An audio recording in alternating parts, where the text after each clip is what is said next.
Պարոն Մանուկյան, շնորհակալություն հարցի համար, ասեմ, որ ես որքանով գիտեմ, դուք ծանոթացել եք, չէ, զեկույցի հետ, եւ բոլոր падգամավորները հնարավորություն ունեն ծանոթանալու, բայց այն բանի բերումով, որ զեկույցը պարունակում է նաեւ գաղտնի տեղեկություններ, դրանք լիագումար նիստի տրամաբանությունն էր անհնար մեծ հաշվով, բայց դահլիճում ներկայացնելու հնարավորությունը սահմանափակ է։ Բայց ինչպես դուք, այնպես է բոլոր դահլիճում ներկա падգամավորները, ովքեր ունեն գաղտնիության թույլատվություն, կարող են մոտենալ եւ ծանոթանալ եւ եւս մեկ անգամ շնորհակալություն հարցի համար։ Ես կոչ եմ անում այդ զեկույցի մասին, 44-օրյա պատերազմի մասին շատ խոսացող падգամավորներին, ընդդիմադիր падգամավորներին գոնե ծանոթանալ։ Բացի ձեզանից եւ եւս մեկ հոգու որևիցե մեկը չի ծանոթացել։ Դուք դե ասում եմ մի հոգի, երկու հոգի է ծանոթացել, դուք գալիս եք ստեղ մեզ քննադատում եք, հարցազրույցներ եք տալիս, դրա մասին հարցեր եք տալիս, բայց չեք գնում ծանոթանալու։ Միևնույն ժամանակ ասում եք եկեք դահլիճում։ Մի քիչ կարծում եմ տրամաբանական չէ։ Հիմա եթե դուք ծանոթացել եք այդ զեկույցը կա, թե չկա։ Բայց ինչին եք ծանոթացել։ Այսինքն համ ասում եք ծանոթացել եմ, համ եւս 3 падգամավոր ծանոթացել է, համ ասում եք զեկույցը կա, թե չկա։ Նորից եմ ասում, դուք խոսեցիք, ես ձեզ չընդհատեցի։ Նորից եմ ասում, այս թեմայի շուրջ շահարկումները, իսկ սրանք շահարկումներ են, համարում եմ անտեղին։ Այն փաստը, որ ազգային ժողովի 107 падգամավորները պետք է ծանոթանան, իրողություն է։ Գնացեք առաջին բաժին ծանոթացեք։ Ես չեմ ասում լոկացիայի խնդիր ենք մենք ստեղ քննարկում, դահլիճը լավն է, լույսը շատ է։ Գնացեք ծանոթացեք։ Ինչի՞ չեք գնացել։ Կես տարի անցել է, ամեն հարցազրույցին մեր լրագրողները, մնացած բոլորը առիթ բաց չեն թողնում սրա մասին խոսելուց։ Եղբայրներ ջան, քույրեր ջան, գնացեք ծանոթացեք։ Ինչ եք ծանոթանում։ Մեզ քննադատում եք, բայց չեք եթում ծանոթանալ։ Ինչի՞։ Պատգամավոր կա գնացել է, մտել է ներս, բացել է, նայել է, ասել է, չէ, շատ է, հետո կնայեմ։ Էս է հա խնդրեմը։ Վերջացրեք այդ բանի շուրջ, այնտեղ մարդկանց կյանքերին վերաբերող թեմա կա։ Սրա շուրջ շահարկումներ անելը շատ ու շատ մարդկանց համար, կարող եմ ասել մեծամասնությանս համար ցավոտ է։ Վերջացրեք սրա շուրջ շահարկումներ անելը, խնդրում եմ։ Գնացեք ծանոթացեք։ Պարոն Մանուկյան, ինչ նշանակում ով որ պետքա ծանոթացել է։ Նկատի ունեմ, այսինքն խոսելուց բոլորդ եք, չէ՞ խոսում, նկատի ունեմ ընդդիմադիր падգամավորներին, քննադատում եք, հարցազրույցներ եք տալիս, ձեզ հարող լրատվամիջոցների լրագրողներն են այս թեման փորձում շահարկել։ Ազգային ժողովի առաջին բաժինը գտնվում է ազգային ժողովում Երևան քաղաքում։ Ինչ է նշանակում բերեք ազգային ժողովին ներկայացրեք։ Այսինքն ես սա գնահատում եմ ուղղակի շահարկման թեմա ու շատ վատ է, որ այդ թեման դառնա շահարկման թեմա, ել չեմ ասում լավ, հələ էդ էլ դնենք մի կողմ։ Բա հանձնաժողովի նիստերին ինչի՞ չեք մասնակցել։ Այդ 44-օրյա հանձնաժողովի նիստերին ինչի՞ ձեզ այնց ոչ մեկ չի մասնակցել։ Եթե այդքան կարևոր էր, եթե հիմա թմկահարում եք, ասում եք ներկայացրեք, բա մասնակցեիք։ Բա ինչի՞ չեք մասնակցել։ Հա, շատ բան կարևոր պատճառներ կային։ Ես ասել եմ, ես զարմանում եմ, հեսա ընտրական process-ի մեջ եք մտնելու, ընտրությունների մասնակցության ֆորմատ եք հայտարարում, իսկ ընտրությունների ֆորմատի ժամանակ, մասնակցության ֆորմատի ժամանակ ասել եք, որ դուք ազգային ժողովի նիստերի մի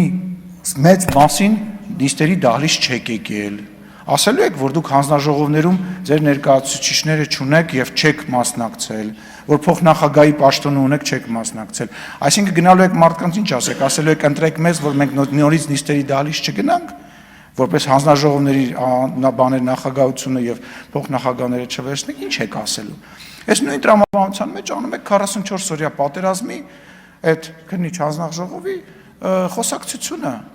Մի արեք այդ բաները, որտեղ այդ խոսակցության մեջ դուք պարտվող եք դուրս գալու։ Վերաբերում է մասնակցությանը, դուք ինձ ստիպում եք հրապարակեմ, թե ձեր ընդդիմադիր խմբակցությունների բացակաների քանակը որքան է եղել, վերջին այսօր տենց հայտարարում եք, ասում եք 8-րդ գումարման վերջին նստաշրջանն է, մի հատ հեսա կհրապարակեմ ինչքանն եք եկել գործի, ինչքանը չեք եկել գործի, ել չեմ ասում, որ բանը հանձնաժողովների նիստերին ընդհանրապես չեք մասնակցում։ Ես եմ ասում, վերջին հանձնաժողովի նիստին, խորհրդի նիստին երբ եք մասնակցել։ Խորհրդի նիստին վերջին անգամ Սերան Օհանյանն է եկել, ես չեմ հիշում երբ։ անկեղծ ասած։ Հանձնաժողովի նիստերն էլ այնքանով, որքանով դուք հանձնաժողովի նախագահների տեղեր ունեք Դոնտի բանաձևով, փոխնախագահի տեղ ունեք։ Դուք գործի չեք գալի, վերջի 5 տարին բաթաշակերտի պես դասի չեք գալիս։ Հիմա ուզում եք այդ խոսակցությունը բացեք, լավ, խնդիր չկա, կհրապարակեմ, խնդրեմ քարտուղարությանը կկազմակերպեն ձեր բացականները, ես անուն առանուն կհրապարակեմ։ Ինչ վերաբերում է ես ու Անդրանիկ Քոչյանը, ինչ ենք խոսում։ Ես ու Անդրանիկ Քոչյանը խոսում ենք ոնց անենք, որ մաքսիմալ օրինականությունը պահպանենք։ Միտեղ ինքնա ճիշտ, միտեղ ես եմ ճիշտ, բայց զեկույցը դուք գնացեք ծանոթացել եք այդ զեկույցի հետ։ Թող բարի լինի, պարոն Արծիկ Մինասյանն է գնաց ծանոթանա, պարոն Սերյան Օհանյանն է գնաց ծանոթանա։ Հա, ճիշտ է, մոռացել է, որ քրեական գործ կա վերեն, քրեական գործի պատճառով, ճիշտ է, ներողություն եմ, մոռացել է։ Մնացածը թող գնան ծանոթանան։ Պարոն Խաչատրյանը ասում է Աշոտին հարցնեմ, ասում եմ, պարոն Խաչատրյան, պարոն Քոչարյանին հարցրեք հանձնաժողովի նիստերի ժամանակ, թե ձեզ շոուի ա պետք, եթեր ա պետք, տեքստեր ա պետք, որոնք որ իրականության հետ տենց հպման տրամաբանությամբ անցնում է եւ այլն, կամ Դոնտի բանաձևից եք խոսում պաշտոնին չընտրելու մասին։ Այդ դուք մոռացել եք, որ Իշխան Սաղաթելյանին մենք ենք ընտրել փոխնախագահ, որ ընդդիմությունը չէր ընտրում, մի ընդհատեք։ Դուք մոռացել եք, որ ընդդիմությունը, ժողովուրդ հիշում եք, ընդդիմությունը իր տեխնացուին 2 անգամ չէր ընտրում, մենք ենք քվեարկել, որ իրենց հասանելի բանը պաշտոնին Իշխան Սաղաթելյանը ընտրվի։ Մոռացել եք այդ ամեն ինչը։ Այո, ընդդիմությունը, չգիտեմ ձեզնից ով փակ է քվեարկությունը եղել, քննարկեք դուք երկու խմբակցությունով իրար ասում են, պաչիկով եք բարև տալիս դալիճի ներսում։ Քննարկեք, ասեք, բայց ով չքվեարկեց մեր սիրելի Իշխան Սաղաթելյանին 2 անգամ որ չընտրվավ։ Նենց որ մեր վերա մի մատնացույց արես, դուք ճուկ չեք ընտրել։ Իսկ ինչ վերաբերում է պարոն Մինասյան, այդ որ ասում եք մերժել, դուք եք մերժել Հայաստանի, մենք մերժել ենք մի բան, մերժել ենք ձեզ, Սերժա Քոչարյանական այդ բանը խումբը մերժել ենք, որի մեջ մտնում եք նաև դուք, որտեվ գործընկեր եք, կոալիցիոն գործընկեր եք եղել, իրար հետ աշխատել եք, պաշտոններ եք զբաղեցրել, այդ ենք մերժել, իսկ 004 շրջաբերականով մերժել եք Հայաստանի Հանրապետությունը դուք, վերջի վերջո գործի գալու եք հաջորդ գումարման ազգային ժողովում, եթե իհարկե հայտնվեք, ինչի մեջ ես շատ խիստ կասկածում եմ։ Մեծարգո նախագահ, հարգելի գործընկերներ, պարոն Մանուկյան, զեկույց եք ուզում։ Ես էլ եմ ուզում, եկեք հիմա այստեղ այդ հարցը լուծենք, որ էլ հանկարծ մյուս անգամ այս թեմա շարժման առիթ չդառնա։ Պարոն Քոչյան, ձեզ խնդրում եմ, մեր հանձնաժողովի անդամներին առաջարկում եմ, եկեք կազմակերպենք հանրային լսումներ, որի ընթացքում այդ զեկույցի բաց մասը հանրային լսումների ձևաչափով ոչ միայն խորհրդարին, այլ մեր հանրությանը կներկայացվի, բաց մասը։ Բաց մասը ամբողջ հանրությունը թող լսի, պարոն Մանուկյան, հետո որ ձեզ զանգեն, ասեն, «Էս ինչ արիր, էս ինչ բերի մեր գլխին», բան կանեք, իմացեք ինչ պատասխան եք տալու, հանրային լսումների ձևաչափով պարոն Քոչյան, ընդունում եք առաջարկս։ Քննարկենք, շատ լավ, առաջարկում եմ, բաց, բոլորը թող տեսնեն, բաց մասը առնվազն զեկույցի թող լսեն, որտեղ այնտեղ շատ կարևոր կտորներ կա, պարոն Մանուկյան։ Այնտեղ նենց հետաքրքիր կտորներ կա, որոնք ինձ թվում է բացի տակ են ընկնում, բայց հետո չասեք, թե էսքի սենց եղավ։ Հետո էլ ասում եք պատերազմի շարժման առարկա իշխանությունն է դարձրել։ Պարոն Մանուկյան, անկեղծ եմ ասում, ամոթը լավ բան է։ Ձեր նախընտրական քարոզչական ռոլիկի մեջ պատերազմում մեր տղերքի սպանությունն է։ Հայաստան դաշինքի նախընտրական ռոլիկի մեջ, որը տվել եք հեռուստացույցով գովազդ, մեր տղերքի սպանության կադրերն են։ Ձեր համար 44 օրյա պատերազմը ու 44 օրյա պատերազմում մեր զոհերը նախընտրական քարոզարշավի վիդեո կոնտենտից եկող ոչ մի բան չեն եղել։ Շնորհակալություն։ Պարոն Մինասյան, որ մեջբերում եք սահմանադրական կարգավորումները, ես ուզում եմ հիշեցնել, որ ձեր դիմումի համաձայն, ձեր դիմումի արդյունքում սահմանադրական դատարանը ձեզ ասել է, որ դուք պետքա գնաք եւ պետքա վերցնեք ազգային ժողովի այն պաշտոնները, խոսքը հանձնաժողովի նախագահների ազգային ժողովի փոխոսնակի մասին է, որը որ ձեզ վերապահված է։ Ասել է, որ դա դուք չեք որոշում։ Ժողովուրդը ձեզ ոչ միայն իրավունք է տվել, այլ նաև պարտավորեցրել է իր մանդատով, որ դուք գաք, գնաք ու խելոք աշխատեք։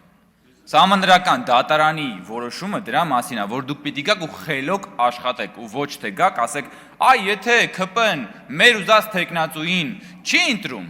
ուրեմն մենք չենք խաղում, մենք գնդակը կվերցնենք, կգնանք, սա մանկապարտեզ չի։ Ընտրությունը այնքանով, որ դուք առաջադրում եք տեխնացու Եվ մարդիկ գնում քվեարկում են այդ տեխնազոյի մասին։ Եվ պարոն Սիմոնյանը, որ ասես դուք կուսական զարմանքով այդտեղից ասում եք, ով չէր ընտրում Իշխան Սաղաթելյանին։ Ամենաչընտրված փոխնախագահն է պատմության մեջ։ Չէր ընտրում, նաև չէր մասնակցում, չեք հիշում քվորումի հետ կապված ընտրության ձեր խմբակցությունից մարդիկ կային չէին գալիս մասնակցում։ Մենք էինք խնդրում, ասում ենք, այ Ժորժ ջան, եկեք գործի։ Հիմա դուք եկել եք էլի սահմանադրական կարգավորումների մասին եք խոսում, բայց ժողովուրդ ջան, դուք ձեր աշխատանքը չեք արել։ Հիմա ասում եք, դե գիտեք, բայց բանի հարց է, էլի շոուն չի ստացվում։ Կարող ձեր մոտ իմ տպավորությունն է, էլի իմ մոտ, որ ընդդիմության մոտ բան կա, անձի երկատում կա, էլի ընդդիմություն հրապարակային դաշտում եւ ընդդիմություն ոչ հրապարակային դաշտում։ Օրինակ ազգային ժողովի նիստերը, խորհրդի նիստերը հրապարակային չին։ Դրա համար էլ չեք գալի, պարոն Մինասյան, այդ նիստերին։ Այ երբ որ մի օր ուղիղ եթերով այդ նիստերը հրապարակվեն, սիրուն կգաք այդ նիստին, սիրուն ելույթներ կունենաք, հարցադրումներ կանեք, որովհետև մեջը քյար չկա։ Եթե հրապարակային չի, գործ պիտի գա կանեք, այն մեջը քյար չկա, որովհետև դուք պետքա գաք, պետքա մի երկու հերթապահ բառ ասեք, հետո գնաք տուն եւ արդարացնեք ձեր գոյությունը որպես ընդդիմություն։ Իսկ քանի որ ոչ հրապարակային դաշտում պիտի գաք աշխատեք առանց տեսախցիկների, դա չեք անում։ Այսքան բան։ Շնորհակալություն հարգելի գործընկերներ, քանի որ ես էլ եմ այդ 50 համալսարանների ցանկում ընդգրկված համալսարանի շրջանառաբարդ, ինչպես իդեպ Սարգիս Խանդանյանը, որը նստած է այստեղ, ես իմ անձնական փորձառությամբ հիմնավորեմ ես նախագծի անհրաժեշտությունը, այդ թվում պարոն Նազարյանի բարձրացրած հարցերի շրջանակում։ Ես սովորել եմ Լոնդոնում 2010-ից 11 թվականներին եւ ճանաչում էի նաև իմ տարեկից զորակոչի ենթակատարաների, որոնք նույնպես սովորում էին, ում ճանաչում էի բոլորը կրթաթոշակով էին այնտեղ, այսինքն ոչ մի հարուստի որդի չկար, ամենայն դեպս իմ ճանաչածների մեջ, ներառյալ ինձ, բոլորս կրթաթոշակով էինք,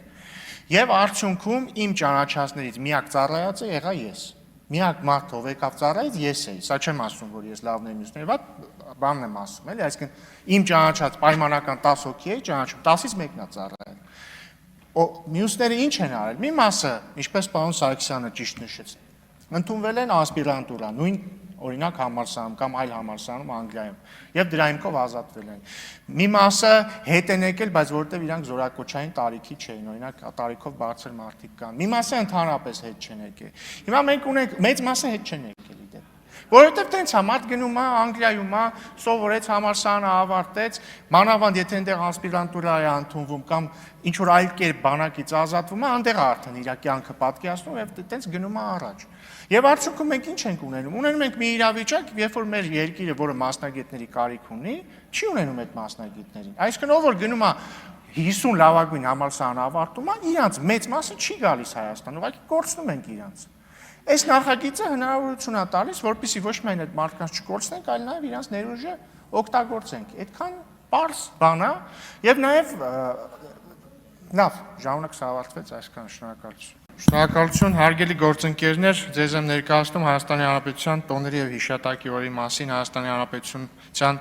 օրենքում լրացում կատարելու մասին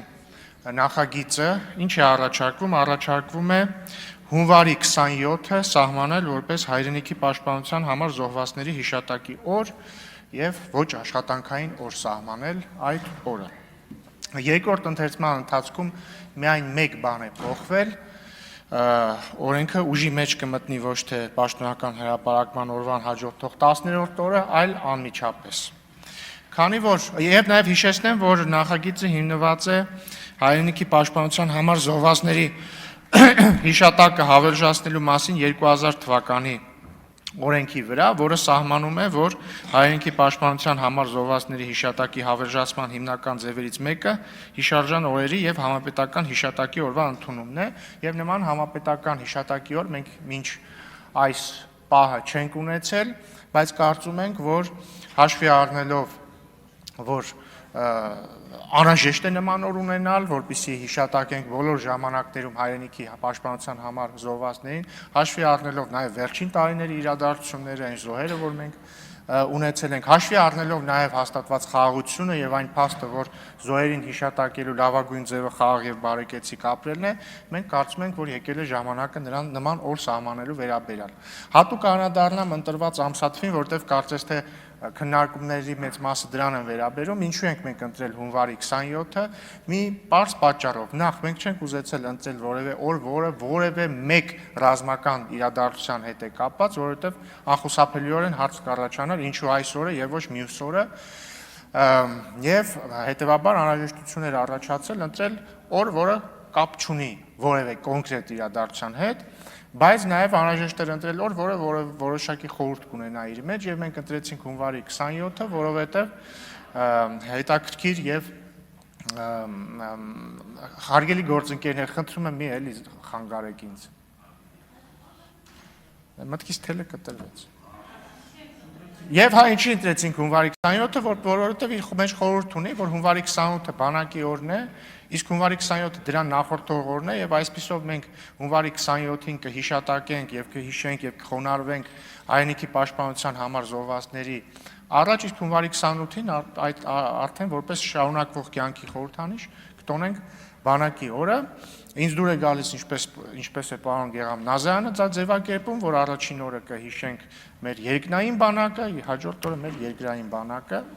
Առաջին ընթերցման ժամանակ ընդդիմադիր գործընկերներին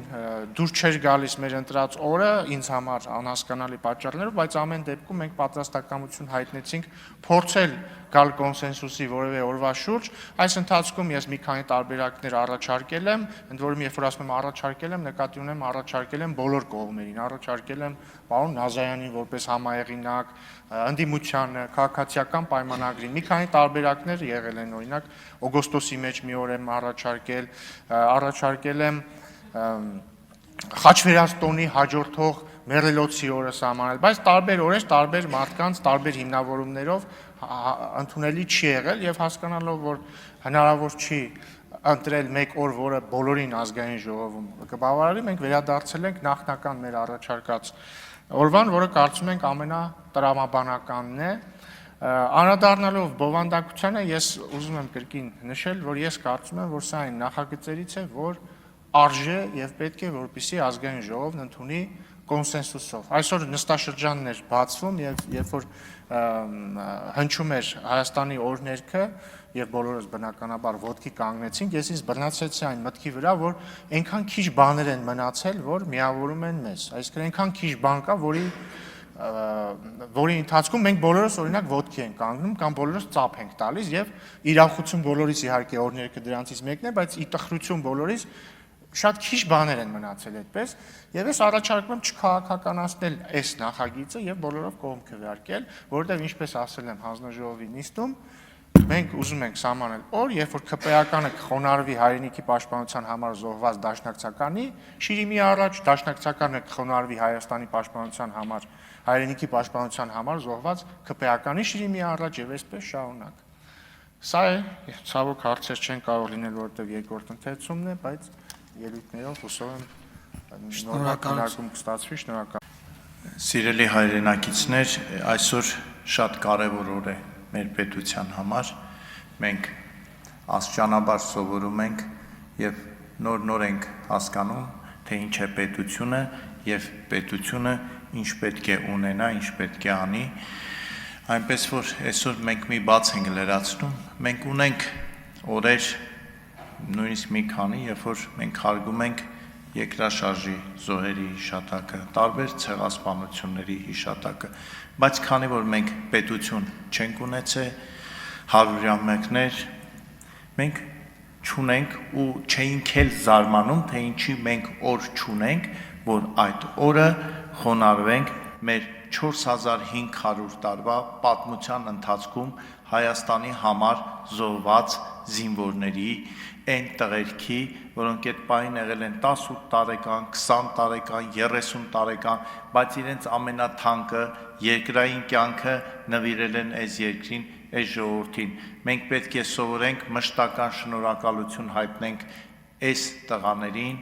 այս հերոսներին եւ մենք պետք է այս օրը, խոնարհման օրը սովորենք ճիշտ նշել նաեւ դպրոցներում, ուսումնական բարձրագույն հաստատություններում։ Ես մտածում եմ, որ այս օրը լինելով ոչ աշխատանքային, ինքը ունենալու է նախորդ օր, հաջորդ օր եւ մենք պետք է նաեւ գիտության, կրթության նախարարության հետ, չգիտեմ, համայնքների, համապատասխան բաժինների հետ մշակենք այդ օրերի իմաստավորման ճիշտ կրթական ծրագիր, որ կարողանան դպրոցում հիշել սրանից ոչ միայն 5 տարի առաջ տեղի ունեցած հերոսամարտը 20-30 տարի առաջ, այլ 1000 տարի առաջ, ի վերջո այդ 1000 տարի առաջ կռված զոհված տղերքն էլ իրենց տանիքների զավակներ են եղել, որոնք հանուն հայրենիքի իրենց կյանքն են զոհել։ Շնորհակալություն պարոն Ռուբինյանին այս նախաձեռնության համար եւ ես կարծում եմ, որ մենք սա կդարձնենք համապետական ու միասնական նշվող օր եւ հուսով եմ, որ պարոն Մինասյանն էլ իր ելույթում կհաստատի, որ իրենք կողմ են քվեարկում, որովհետեւ ես չեմ պատկերացնում ինչ հիմնավորմամբ պետք է դեմ քվեարկել այսօրվան։ Շնորհակալություն։ Շնորհակալություն։ Պարոն Մինասյան, դուք ինձ ամեն անգամ թևաթափ եք անում եւ հիասթափեցնում, որովհետեւ ձեզնից իմ սպասելիքները ավելի բարձր են։ Մի քանի փաստարկ էլի անդրադառնամ։ Այո, ճիշտ է, որ ես եմ առաջարկել որպես հնարավոր կոնսենսուսային տարբերակ Խաչվերացին հաջորդող մեռելոցի օրը ֆիքսել որպես նաև հայրենիքի պաշտպանության համար զոհվածների հիշատակի օր։ Ինչը ապացուցում է, որ ես փորձել եմ կոնսենսուս գտնել։ Հա, ես։ Այսինքն, եթե ես ամեն ինչը PR ակցիայի համար լիներ կամ պարտադրանքի մասին լիներ, ինչի է ես իմ ժամանակը ծախսում ձեր հետ կոնսենսուս գտնելու համար։ Հետո ես ուզել եմ, չէ՞ կոնսենսուս գտնել։ Այո, ճիշտ է, որ քաղաքացիական պայմանագրի խմբակցությունը դրան չի համաձայնվել հետևյալ փաստարկներով, երկու փաստարկ։ Որովհետև դա կլիներ շարժական օր եւ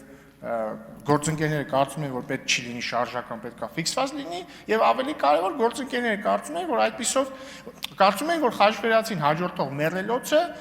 օր է բոլոր ննջեցյալներին հիշատակելու համար եւ հետեւաբար այդպիսով հայրենիքի պաշտպանության համար զոհվածների հիշատակը կտարալուծվեր բոլոր ննջեցյալների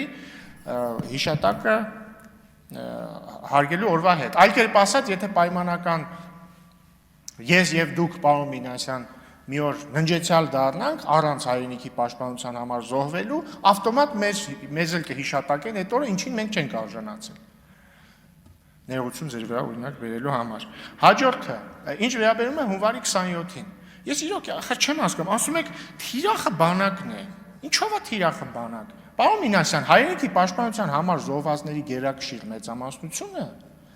հայրենիքի պաշտպանության համար զոհվել է բանակում։ Այսինքն եւ ժամկետային զինծառայողները, եւ կամավորները, եւ մոբ ռեսուրսը, եւ ասենք, չգիտեմ, ոստիկանական ուժերը, բոլորը իրանք բանակի մեջ են եղել։ Ակնհայտ է, չէ՞ կապը։ Հաջորդը, որ դուք ասում եք, փորձում է ասոցացնել բանակի օրը զոհերի հետ, հակառակը։ Մինչ այսօր է, չէ՞ որ հունվարի 28-ը սկսում ենք, նաև օբյեկտիվ է, չէ՞ դա, այսինքն վերջերս զոհեր են եղել եւ այլն, եւ հետեւաբար բանակի օրն էլ մարդիկ գնում են գերեզմաններ։ Իսկ բանակի օրը կարծում եմ կհամաձայնեք ավելի շատ տոնելու մասին է։ Հետեւաբար հունվարի 27-ին մենք հունվարի 27-ը կնվիրենք հայրենիքի պաշտպանության համար զոհվածների հիշատակը հարգելուն, հունվարի 28-ն արդեն լիաթոք կտոնենք, այսինքն ձեր մեղադրանքի հակառակն եմ ես առաջարկում։ PR ակցիան ես իրոք չեմ հասկանում, ի՞նչն է PR ակցիա։ Ի՞նչն է PR ակցիա։ Այսքան զոհեր ենք ունեցել, վերջապես խաղությունը հաստատվել, վերջապես շունչ քաշելու ժամանակ ունենք ու ես կարծում եմ, որ դա ամենաքիչն է, ինչ կարող ենք անել նման օր սահմանելը մեր զոհերի հիշատակը հարգելու համար, այդքան բան։ Ես իրոք չեմ հասկանում, էլի լավ ինչ կլինի, որ սրան գոնը դեմ չլինեք։ Ինչ պետք է լինի, էլի, ինչն է խնդիրը։ Անպայման ամեն ինչին դեմ լինեք։ Ու պարոն Վարդանը շատ ճիշտ ասում, իրականում ցանկացած օր, մենակ սրան չի վերաբերվում, ընդհանրապես ցանկացած օր ինքը կոնսենսուսի եւ ավանդույթի արդյունքն է։ Եթե մենք իրար հետ ձևավորում ենք կոնսենսուս որ ավանդույթ, որ X օրը նշելու ենք X իրադարձությունը կամ տոնը կամ հիշատակի օրը, դա տեղի է ունենում, իր շուրջ ավանդույթներ են ձևավորվում։ Եթե չենք ունենում, չենք ունենում։ Հիմա ես առաջարկում եմ մի բանի շուրջ, այս բանը վերջին նստաշրջանն է, այսքան խոսեցինք։ Եկեք այս նստաշրջանը կոնսենսուսով ավարտենք, այն հարցերի շուրջ, որոնք պետքա կոնսենսուս, որոնց շուրջ պետքա կոնսենսուս լինի։ Ես կրկին կոչ եմ անում ձեզ եւ պատիվ ունեմ խմբակցությանը կողմ քվեարկել նախագծին, հա, ներողություն, ամենակարևոր հարցերից մեկին չանադարձա, նախագծում մեկ փոփոխություն է եղել, պարոն Թունյան, ոչ թե պաշտոնական հրապարակումից հետո 10-րդ օրն է ուժի մեջ մտնում, այլ անմիջապես։ Եվ նախագահականի հետ խոսել ենք, հնարավորինս արագ ստորագրվի եւ այս հունվարի 27-ը կլինի, այսինքն ուժի մեջ մտած կլինի օրենքը եւ այս հունվարի 27-ը կլինի ոչ աշխատանքային օր, եթե իհարկե ազգային ժողովը կողմ քվեարկի նախագծին։ Շնորհակալություն։ Շնորհակալություն, հարգելի գործընկերներ, պարոն Սարգսյան, եւս մեկ առաջարկություն ունեմ։ Դուք եւ պարոն Արման Սարգսյանը գուցե քննարկեք այդ առաջարկությունը դիտարկեք, բայց միջև առաջարկությանը անցնելով ուզում եմ նշել, որ այո, բավականին երկար տասնամյակներ մենք ունեցել ենք այդ խնդիրը, որ բազմաթիվ մեր հայրենակիցներ օբյեկտիվ եւ սուբյեկտիվ պատճառներով խուսափել են Հայաստանի Հանրապետության զինված ուժերում ծառայելով եւ գտնվում են հիմա արտերկրում եւ իրապես շատ կարեւոր է, որպեսզի հնարավորություն ստեղծվի, որ մեր հայրենակիցները այժմ վերադառնան հայրենիք եւ ծառայեն Հայաստանի Հանրապետության զինված ուժերում, քանի որ մենք այսօր իրապես ունենք նոր իրավիճակ, քանի որ իրապես Հայաստանի Հանրապետության զինված ուժերը բավականին ոլորտային արմատական բարեփոխումների են ենթարկվել եւ բացի դրանից էլ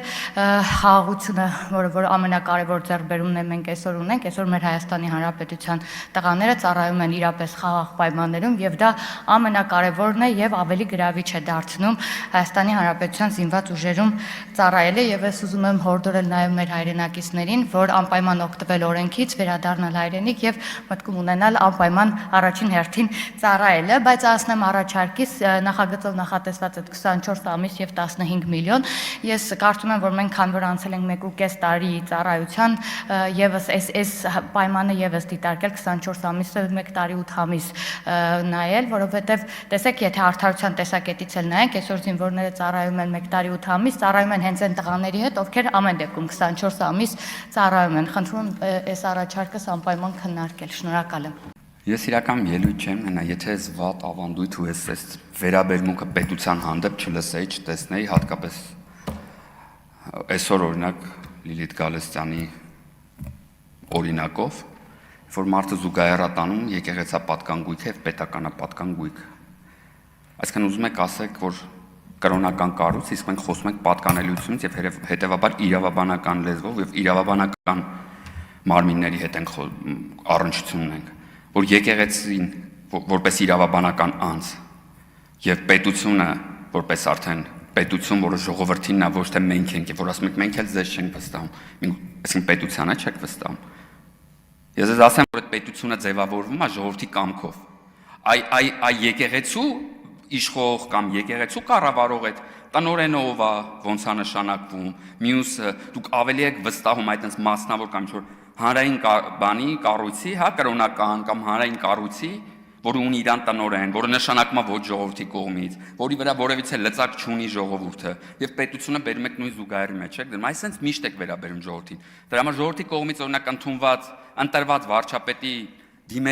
դիմելաձևերն ու կարգու կանոնը չեք պահում, դիմելու սովորական կանոնը, որով ցույց եք տալիս ժողովրդի նկատմամբ հարգանքը, որտեղ այդ իր ընտրած վարչապետն է։ Բայց մարդը քաղաքացի Բագրատ Ինչյանը, որը նստած է այս պահին իր քաղաքական եւ Վազգեն Գալստյանն իր քաղաքական գործընկերների հետ ահաբեկչություն պլանավորելու համար վատ եք զգում, որ հանկարծ իրան անուն ազգանով են դիմում, բայց ինչով պետք է դիմենք, թե ինքը որպես բան է հանդես եկել, որպես սրբազան է հանդես եկել այդ գործողությունները իրականացնելուց։ Թարապես պետության հանդեպ մի քիչ հարգանք ունեցեք, եւ այո, պետությունը ունի գործիքակազմ ժողովրդի իշխելու համար, իսկ ձեր ասած կրոնական կառույցները ոչ։ Ախր ես մի քիչ չեմ հասկանում ձեզ էլ անկեղծ։ Թողնենք արկա իրավիճակը մի կողմ, հա, տեսեք։ Եկեղեցու կարծիքը ո՞րն է։ Կարող եկեղեցին է կողմ, որ այդուհանդերձ կառավարությունը ունենա իրավասությունը թույլատրել կամ չթույլատրել։ Ի վերջո խոսքը չի գնում եկեղեցապատկան որևիցե տարածքի, հուշարձանի եւ այլի փոխանցման արգելքի մասնացման կառավարության համաձայնությունն է պետք։ Այս անայդ աստվածու արձանը, որ բերել ենք Լոնդոնից, այդ արձանը խոր Լոնդոնում չէր ծնվել, մեծացել։ Մի ձև հայտնվել է, չէ՞։ Հիմա կարող է Մեզ էլ այդուհանդերձ պետք են լծակներ, չենք ասում են չթողնենք, բայց այդուհանդերձ հնարավորություն տանք, որպեսզի կառավարությունը առնվազն տեղյակ լինի դրա մասին։ Ես չեմ ասում, որ ի վերջո եկեղեցապատկան կառույցները եւ այլն փոխանցվել են 91 թվականից, ել չեմ ասում, եթե ուշադրություն դարձնենք եւ փորձենք վերություն անել, կադաստրային տվյալները բարձենք, կստանանք օրինակ, որ մասնավոր դիապետության ներքո կարող են հայտնվել որոշակի տարածքներ, բայց ուզում հասկանամ, ինչով է պայմանավորված այս բացասական վերաբերմունքը։ Ես օրինակ համոզված եմ, որ այո, Հայաստանի Հանրապետության ժողովրդի ժառանգությունն է։ Այդ թվում այն ինչ որ պահում է Հայաստանի Հանրապետության տարածքում այդ թվում եւ Էջմիածնում։ Եվ ես եւ դուք պետքա հնարավորություն ունենանք իմանանք թե ում, երբ եւ ինչի համար է փոխանցում այս կամ այն իրը։ Եվ վերջո պարոն Ռուբինյանը իմ կարծիքով հոգևոր կառույցների վերաբերյալ քննարկումների շրջանակներում ամենանյութական նախագիծն է, որովհետև մենք քննարկում ենք ոչ թե հոգևոր արժեքներ, այլ նյութական արժեքների փոխանցման հարցը։ Չեմ խառնում որևիցե բաներ, շատ կարճ հստակ ասում եմ։ Ձեր դիրքորոշումը ո՞րն է։ Չպետք է իմանանք ինչ է տեղի ունենում։ Այսքանը շնորհակալություն։ Հարգելի փոխոսնակ, հարգելի գործընկերներ, սիրելի ժողովուրդ, պարոն Դանիելյան, ասում եք կա աշխարհում տեսնես մի պետություն, որտեղ ընդհանրապես կրոնական կազմակերպություն, որին պետությունը ցուցումներ է տալիս, ասում է ինչը որից հետո անի, մոտավորապես այս համատեքստում։ Ես հիմա ձեզ ուզում եմ հարց տալ եւ հուսամ Տիկին Ղազարյանը կանրադառնա այս հարցադրմանը։ Դուք կպատկերացնեիք, արդյոք կա մի պետություն եւ որի ներսում կա մի կրոնական կազմակերպություն, ասել է թե Հայ առաքելական Սուրբ եկեղեցին, ով հրաժարվել է տևական ժամանակ պետությանը, այս դեպքում կրթության նախարարությանը, տրամադրել մի տարածք, որտեղ պիտի տեղի ունենա հոգևոր երաժշտության փառատոն։ Կպատկերացնեք, եւ երբ խոսում եք այ որ հայ է, հեսա տալու եք օպերանել եք օտարելու մատենադարան, ես ուզում եմ ասել, մեր քթի տակ, հայ ժողովրդի քթի տակ, Աստվածամուխ Սուրբ Գեղարդի փշուրը, հիմա անունը դնեք փշուր, կտոր, թե մասնիկ, նվիրել են եւ Տեր ասողի Աբեղակ Քահանան դուրս գալով քննչական կոմիտեից, որտեղ քննչական կոմիտեի նախաձեռնած վարույթի շրջանակներում ըստ էության կար վարույթ, դուրս գալով ասում է, այո, նվիրել ենք մանրակերտը, ես կարող եմ ձեր հետ կիսվել այդ տեսանյութով, ասում եք սուտ է, կեղծիք է, կարող եմ հիմա նիստից հետո միացնել, ասում են նվիրել ենք մանրակերտը, որը հասանելի է եւ կարող է ցանկացած քաղաքացի ձեռք բերել տարբեր հուշանվերների խանութում, որոնք գոյություն ունեն եւ տեղակայված են Մայրաթորի տարածքում, լրագրողը զարմացած հարցնում է, մի քանի օր առաջ ասում եք մասնիկ եք նվիրել, այդտեղ անհարմար դրության մեջ արդեն հայտնվելով Տեր ասողիկը ասում է, դե հա, փշուրներ ենք նվիրել, այ սա վերաբերմունքը։ Հիմա եթե կտոր լիներ, այ դա արդեն Աստվածամուխ Սուրբ Գեղարդի կտորը նվիրել էր, բայց եթե փշուր է, ուրեմն ոչ մի բան է կամ կեղծիք է։ Տիկին Ղազարյան, խնդրում եմ անդրադառնալ ձեր ամփոփիչ ելույթում, թե ինչու Մայրաթորը կրթության նախարարության, ԿԳՄՍ նախարարությունը մերժել է եւ չի տրամադրել տարածքի երգչախմբերին հոգեվոր երաժշտության փառատոնին մասնակից լինելու համար երեխաներին։ Շնորհակալություն։ Հարգելի գործընկերներ, պարոն Դանիելյան, նախ ստերից էլ ասեմ, էլի, այդ որ այտը համբուրում են իրար, դա կոչվում է հաղորդություն, այդ բանի պատարակի ժամանակ, ասեն սկսում են մի կետից, իրար, չէ, ընթացքում, պատարակի հենց ընթացքում իրար այդ համբուրում, այտը համբուրելով, սենց խորում են, ընթացքում, հաջորդը, դուք կարծես տեղ մատնանշեցիք, որ կան հոգևորականներ, ովքեր ում բարևարկությունը կասկածի տակ է, հապա մենք ենք դա ասում, տարբերությունն է, որ մենք դա ուզում ենք փոխենք, դուք չեք ուզում փոխեք։ Տարբերությունը է դա։ Ինչ վերաբերում է բանին, թեմակալ առաջնորդին ազատելուն եւ չազատելուն եւ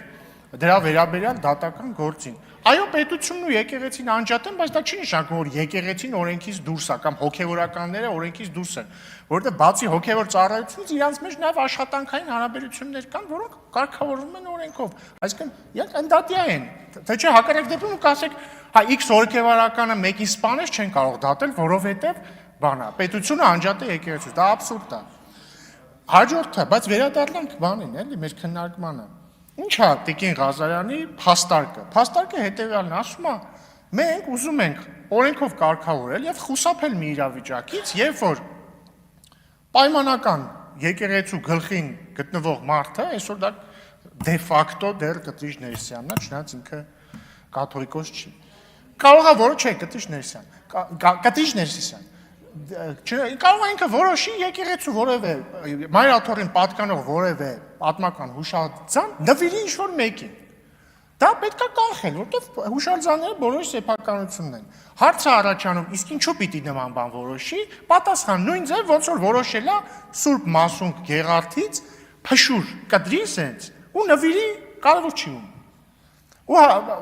եկեք անալոգիա բերեմ, էլի։ Ասենք որ վաղը իմանանք Մատենադարանի տնօրենը մի հատ Միշնադարյան մագաղաթից սենց ծերից սենց կտրելա ու նվերելա ինչ որ մեկին, չէ՞, ասի, էս ի՞նչ է կատարվում։ Հիմա տեղի ունեցել մի խայտարակ բան, ուզում ենք կանխենք։ Ճիշտ է, այս նախագիծը չի բանանում, չի կարգավորում մասունքների մասը, բայց կանխենք որ որևէ հուշարձան Կտրիչ Ներսյանը հանկարծ մեկին չնվիրի, օրինակ չնվիրի Հայաստան դաշինքին որպես նախընտրական շտաբ, որտեղ դες դեպք եղել է Մայրաթորում, Մայրաթորի շենքերից մեկում փակցված է եղել Հայաստան դաշինքի լոգոն։ Դրա համար կարող ենք մտածել, որ եկուց մյուսով կարող են նվիրի, այսքանը։ Աստված ձեզ հետ։